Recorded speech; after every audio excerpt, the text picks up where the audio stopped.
Chase, the funny thing about planting the well is that it's probably a journey that started long before we ever knew that we would have a church called The Well in Boulder, Colorado. Right.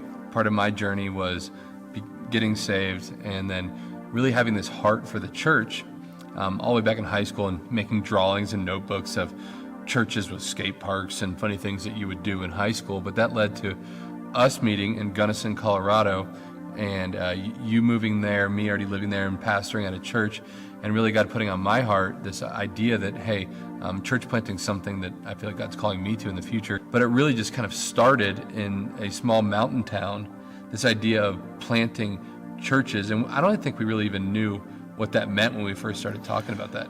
No, I mean, it was a crazy idea to me. It was something that really lined up with my story, kind of like your story, of wanting to serve God, wanting to take a step of faith in serving Him, and going out to a place really on the frontiers of ministry, places where the gospel needed to be preached, where maybe there was a lack of gospel influence. And so when you came to me kind of with this concept of church planting, it's something that I had heard, but really it was a great articulation and continuation of what I always sensed God was calling me to do. Yeah, and at that meeting we really just sensed a greater clarity around what it is we're trying to do. And we knew that our vision for church planting was about reaching people who needed to know the gospel in a fresh way. And so really we took that from the story of the woman at the well in John 4, right? Yeah. We talked about how I really feel like that story with that woman at the well that Jesus encounters was a great way that really serves as a model and blueprint for ministry for us today. Boulder is a great place. It's unique. Right. It's different. And those are all the things that we love about it.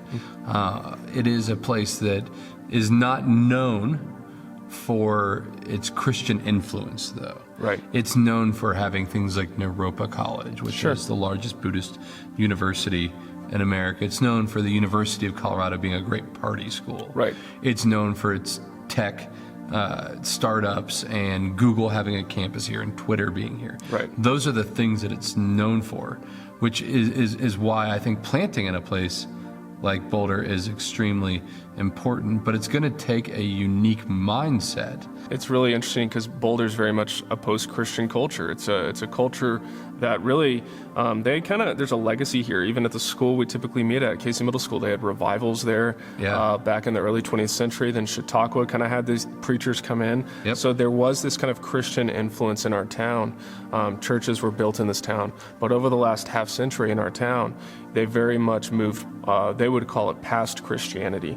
We started with John 4. Right. So we started the Bible, and we're going back to the Bible, going, what's next for the Well Church? Right. And as we've talked about it and dreamed and prayed and all of those things and saying, God, what do you have for us next? We've run back to the Bible. We've gone back to what the Apostle Paul said as he's teaching the church in Philippi through a letter. He's writing to them and he's encouraging them about how he's counted everything as a loss, but just the hope of moving forward with the gospel and all the goodness. And then he says this to them in Philippians chapter 3, beginning in verse 10, he says, that I may know him and the power of his resurrection, and may share his sufferings, becoming like him in death. And I think this is the key part, that by any means possible, I may attain the resurrection from the dead. And that attitude that Paul kind of encompasses as a missionary, I think speaks to who we are going forward. This idea that, hey, the gospel going forward, the resurrection, that idea of experiencing that is the power of the gospel going forward. And what Paul says so decisively is that by any means possible. So as we move forward for a church, we want to have a great and grand vision for our church in the future. And to do that, we are leaning into this passage as we've talked about in Philippians when Paul uses this phrase, by any means. And so we are launching an initiative called By Any Means. Now that means a lot of things, and we're going to get into all those goals. But the first goal and the first thing we want to make sure you are aware of is this, is that we want to have 100% engagement from our community. That all of us are committed to this vision, that we are going to continue the work of the gospel going forward in Boulder and to the surrounding areas by any means, that nothing short of sin is off the table. When by any means was introduced to me, it kind of is a reflection of like, this is our goal in the gospel and we'll get there by any means. And how can we apply that to ourselves? I mean, we're going through the process of building a house, and I'm trying to think of like, well, how can I use this process, which, you know, is expensive and all that, and really turn that around and be like, well, it's not all about me, but it's by Jesus using it by any means as well. Like for me personally, I get really wrapped up in my little insular world and my work, and by any means to me means that circumstantially outside of my little insular world, Jesus is doing bigger things, and we are going to pursue that by any means. One of the ways I've been challenged by the By Any Means series is in the things that I'm pursuing. Like everybody I think everybody has their own idea of what the American dream is. Life, liberty, and the pursuit of happiness. But like Paul tells Timothy to pursue righteousness, you know, and gentleness and peace. So I really feel like God has been bringing me on this journey really since the beginning of the year, and kind of maybe even before that has kind of led me to this point.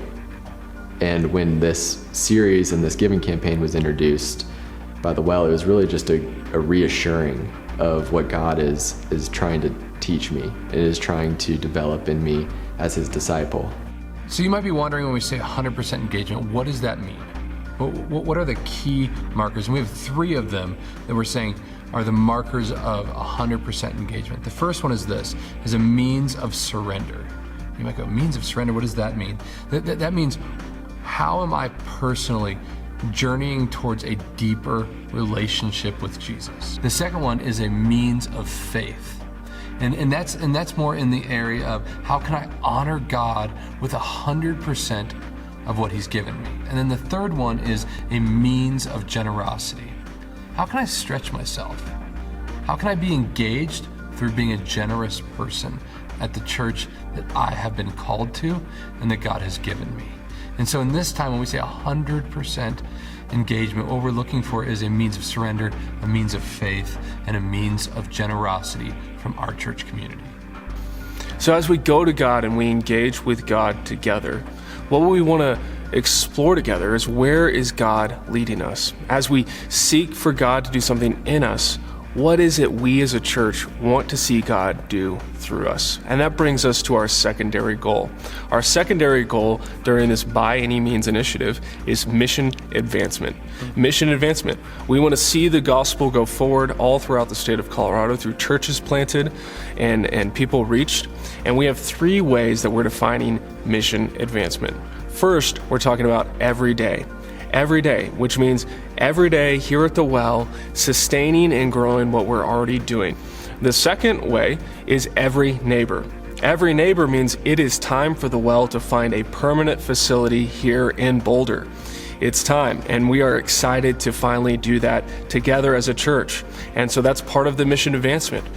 And then finally, everywhere. When we say everywhere, that means we want to continue to expand the mission all over the world. Just as we already have gospel partnerships with church plants in Paris and LA, we want to also focus here in Colorado on mission advancement through church planting throughout the state of Colorado.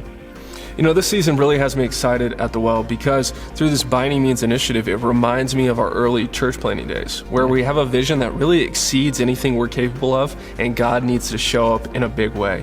And that's why I'm really excited that really the way we're going about this is we're going to engage with God. And this journey over these next few weeks together, at least, we really want to go to the Lord first and say, how can we be part of what you've already started, God? And what ways might I need to grow? I need to mature. I need to really sacrifice, serve, surrender more to you. Not just for the sake of sacrifice and surrendering, but to enjoy and glorify God more. And so I'm really excited about this By Any Means initiative because of that. It gives our church kind of this vision for the future that really honors God and what he's already given us.